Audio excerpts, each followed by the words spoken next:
5ই মে রাতে আমি ওখানে ছিলাম, লাশের উপর হেলান দিয়ে বসেছিলাম।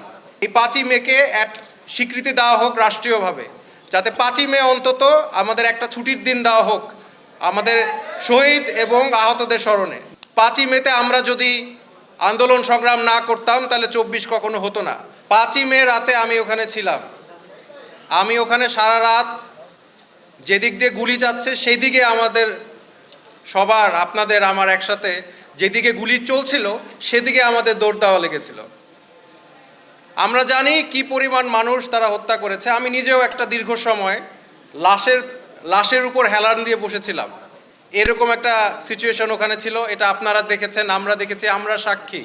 5ই মেতে গণহত্যা হয়েছে কিনা, কত মানুষ মারা গিয়েছে কিনা আপনারা সাক্ষী, আমরা সাক্ষী, আমরা দেখেছি, আমরা ওখানে লড়েছি। 5ই মে হেফাজত এটা কোনো নির্দিষ্ট গ্রুপের কৃতিত্ব না, এটা আলেম ওলেমা এবং বাংলাদেশের সকল জনগণের ওখানে সংশ্লিষ্টতা ছিল। 5ই মে রাতে আমি ওখানে ছিলাম, আমরা সবাই ওখানে সারা রাত যুদ্ধ করেছি, সারা রাত আমরা জীবন দিয়েছি।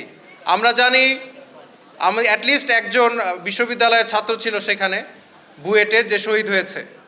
প্রচুর আলেম ওলামারা শহীদ হয়েছে, কিন্তু আমরা এটার কোনো বিচার কখনো পাইনি, এটা স্বীকৃতিও পাইনি। আমরা মানুষ মারা গেলে মানে মানুষ একটা নাম্বার হয় যে ঠিক আছে এতজন মানুষ মারা গেছে, 300 জন মানুষ, এই 300 জনের একজন আমরা। এই সংখ্যাটাও, পরিষ্কার সংখ্যাটাও কোনো রিসার্চের মধ্যে এখন পর্যন্ত বের হয়ে আসে নাই। তো আমরা যে একটা সংখ্যা, সেই সংখ্যাটাও আমরা এই পর্যন্ত পাই নাই, আমাদের পেতে হবে।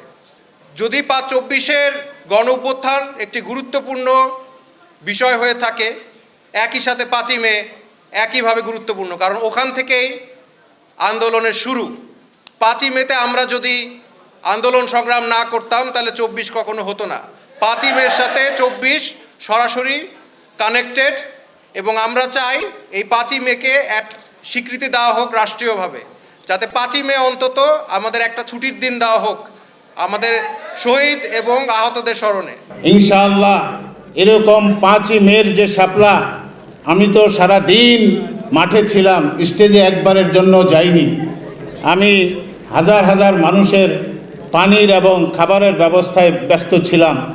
আমি বলতে পারবো এই কথা, সে সারা দিন এবং রাতের একটা প্রহর পর্যন্ত আমি মাঠে সাক্ষী হিসেবে ছিলাম। আজকে শাপলার শহীদদেরকে আমরা যাতে ভুলে না যাই, শাপলা স্মৃতি সংসদ আজকের এই অনুষ্ঠানের মাধ্যমে এই পৃথিবীকে জানিয়ে দিচ্ছে যে শাপলা আছে, প্রয়োজনে শাপলা আবার ইনশাআল্লাহ জাগ্রত হবে।